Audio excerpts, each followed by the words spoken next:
Baik, bismillahirrahmanirrahim. Assalamualaikum warahmatullahi wabarakatuh. Di sini kami dari kelompok 6 bimbingan dan konseling belajar yang dimana akan menjelaskan terkait konsep dasar bimbingan dan konseling belajar yang diampu oleh Ibu Tuti Alawiyah MPD sebagai dosen mata kuliah bimbingan dan konseling belajar. Di sini saya Bintang Tiryaki Lagiar sebagai moderator pada presentasi kali ini yang ditemani oleh rekan saya yaitu Oktaviani dan juga Adi Maksum. Baik, di sini terkait konsep dasar bimbingan dan konseling belajar itu ada terdiri dari konsep dasar, definisi, pengertian, tujuan, prinsip, dan juga kesimpulan. Baik, untuk selanjutnya akan disampaikan oleh rekan-rekan saya yaitu Oktaviani dan juga Adi Maksum. Oke, di sini saya akan menjelaskan tentang konsep dasar bimbingan konseling belajar. Bimbingan belajar berfungsi untuk membantu siswa dalam pemahaman diri sesuai dengan kecakapan, bakat, dan minat. Bimbingan belajar bermanfaat untuk memperoleh gambaran tentang bagaimana menentukan cara yang efektif dan efisien dalam menyelesaikan pendidikan agar sesuai dengan apa yang diharapkan, serta membantu individu untuk menentukan pilihan yang tepat dalam lapangan pekerjaan sesuai dengan kemampuan siswa setelah menyelesaikan bimbingan pendidikan yang telah dijalani. Selanjutnya saya akan menjelaskan tentang definisi bimbingan konseling belajar menurut para ahli. Yang pertama ada pendapat Prayitno dan Anti 2009. Bimbingan belajar merupakan salah satu bentuk layanan bimbingan yang penting diselenggarakan di sekolah. Pengalaman menunjukkan bahwa kegagalan-kegagalan yang dialami siswa itu terjadi disebabkan karena siswa tidak mendapatkan layanan BK yang memadai, khususnya layanan BK belajar. Yang kedua itu ada menurut Tawantawi 2005, bimbingan belajar adalah bidang pelayan, bimbingan, dan konseling yang membantu individu atau peserta didik dalam mengembangkan diri, sikap, dan kebiasaan belajar yang baik untuk menguasai pengetahuan dan keterampilan serta menyiapkan untuk pendidikan pada tingkat yang lebih tinggi. Yang ketiga ada Wetrington Purwonto 2002, belajar adalah suatu perubahan di dalam kepribadian yang menyatakan diri sebagai suatu pola baru daripada reaksi yang berupa kecakapan, sikap, kebiasaan, kepandaian, atau suatu pengertian. Selanjutnya ada tujuan bimbingan konseling belajar menurut para ahli. Yang pertama Tohkirin, tujuan bimbingan belajar adalah layanan bimbingan belajar adalah membantu siswa agar mencapai perkembangan yang optimal sehingga tidak menghambat perkembangan siswa. Menurut Marsudin, menerangkan bahwa kegiatan layanan bimbingan belajar bertujuan membantu siswa dalam mencapai keberhasilan belajar sesuai optimal. Melalui layanan bimbingan belajar, maka siswa dapat secara terbuka memahami dan menerima kelebihan dan kekurangannya, memahami kesulitan belajarnya, memahami faktor penyebab, dan memahami pula bagaimana mengatasi kesulitannya. Mungkin sekian yang bisa saya sampaikan. Bismillahirrahmanirrahim. Terima kasih kepada Kang Bintang atas waktu yang telah diberikan kepada saya.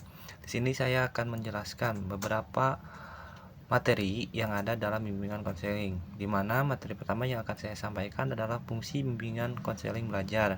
Lalu ada jenis layanan bimbingan belajar dan asas-asas dalam bimbingan belajar. Yang pertama, fungsinya sendiri.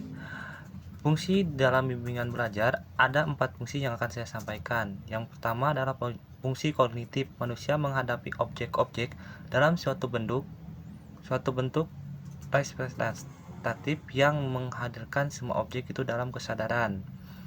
Dan yang kedua ada fungsi dinamik kognitif. Fungsi psikis ini berkisar pada penentuan suatu tujuan dan memenuhi suatu kebutuhan. Dan ketiga ada fungsi afektif.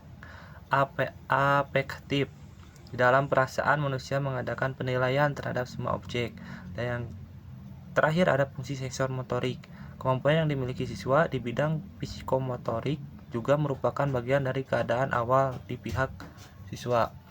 Dan yang selanjutnya saya akan menjelaskan tentang materi jenis-jenis layanan bimbingan konseling.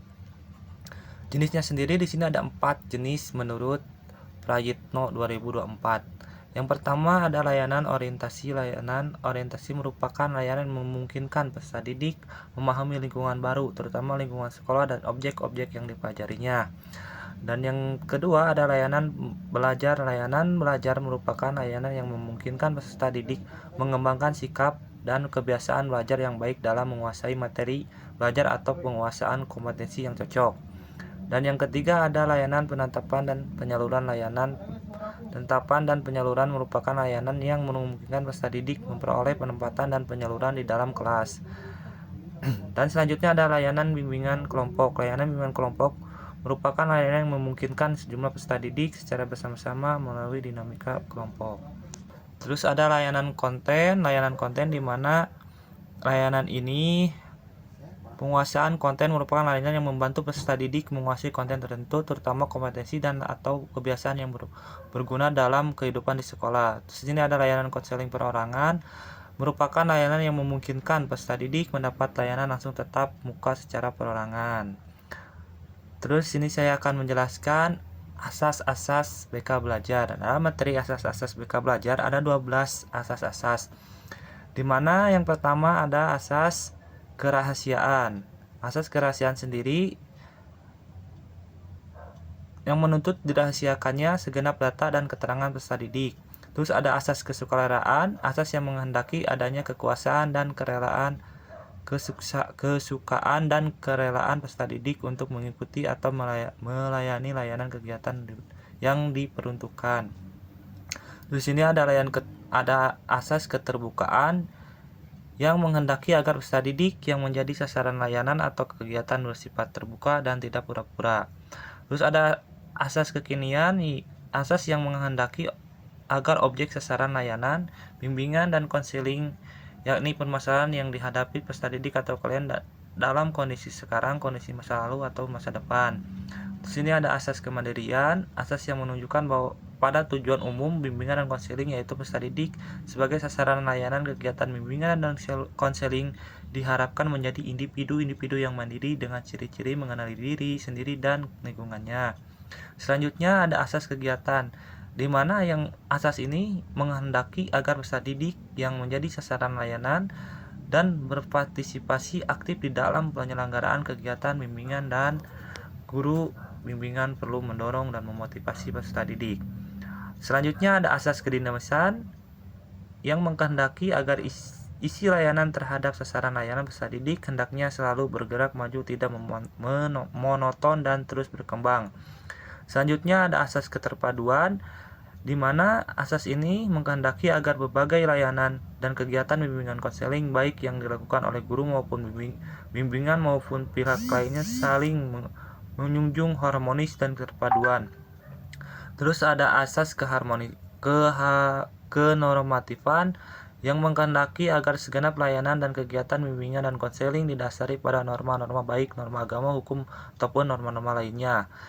Yang selanjutnya ada asas keahlian. Asas ini menghendaki agar layanan dan kegiatan bimbingan dan konseling diselenggarakan atas dasar kaidah-kaidah profesional. Dalam hal ini, para pelaksana layanan dan kegiatan bimbingan dan konseling lainnya hendak tenaga yang benar-benar ahli. Terus ada asas ahli tangan kasus, yaitu asas yang mana lagi agar pihak-pihak yang tidak mampu menyelenggarakan layanan bimbingan konseling secara tepat dan tuntas atau suatu permasalahan peserta didik kiranya dapat mengalihkan pengalihan tangan kepada pihak yang lainnya. Yang terakhir ada asas Tutmuri Handayani, yaitu asas menghendaki agar pelayanan bimbingan konseling secara keseluruhan dapat menciptakan suasana mengayomi, memberikan rasa aman, mengembangkan keteladanan, dan memberikan rasa dan rangsangan, dorongan, serta kesempatan seluas-luasnya kepada peserta didik untuk maju. Sekian materi dari saya. Baik, selanjutnya itu ada prinsip dari konsep dasar bimbingan dan konseling belajar. Di sini ada beberapa prinsip yang dianut oleh bimbingan dan konseling belajar. Di antaranya di sini saya akan menyebutkan 3 prinsip. Prinsip yang pertama itu adalah prinsip kedekatan, yaitu prinsip yang menyatakan bahwa situasi stimulus yang hendak direspon oleh pembelajar harus disampaikan sedekat mungkin waktunya dengan respon yang diinginkan. Kemudian yang kedua itu adalah prinsip pengulangan, yaitu prinsip yang menyatakan bahwa situasi stimulus dan responnya perlu diulang-ulang atau dipraktikkan agar belajar dapat diperbaiki dan meningkatkan resistensi atau keefektifan belajar.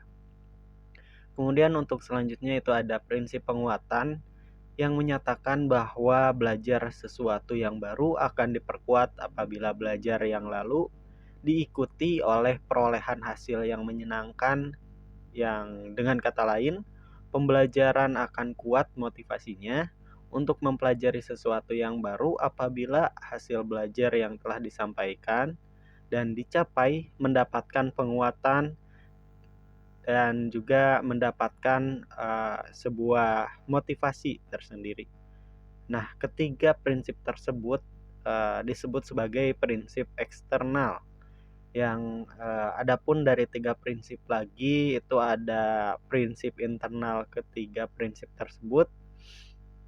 Yang pertama itu informasi faktual dan kedua kemahiran intelektual. Baik, mungkin itu saja yang dapat disampaikan oleh kelompok kami dari konsep dasar BK Belajar. Baik, dari pemaparan-pemaparan yang sudah disampaikan oleh rekan-rekan saya dan juga saya sendiri, dapat disimpulkan bahwa bimbingan dan konseling belajar merupakan bagian dari BK perkembangan yang memiliki spesifikasi dan kapasitas untuk memfasilitasi perkembangan aspek belajar seseorang atau konseling berada dalam masa perkembangan, khususnya belajar. Mereka masih kurang memiliki pemahaman atau wawasan tentang potensi yang dimiliki dan lingkungannya serta pengalaman dalam menentukan arah kehidupannya. Dengan adanya alasan tersebut, maka diperlukan bimbingan dan konseling belajar ini. Bimbingan dan konseling belajar itu adalah suatu layanan bimbingan dan konseling yang memungkinkan konseling untuk dapat mengembangkan aspek fisik, psikis, dan juga lingkungan belajar sehingga dapat belajar dan berkembang dengan optimal. Mungkin sekian yang dapat kelompok 6 sampaikan.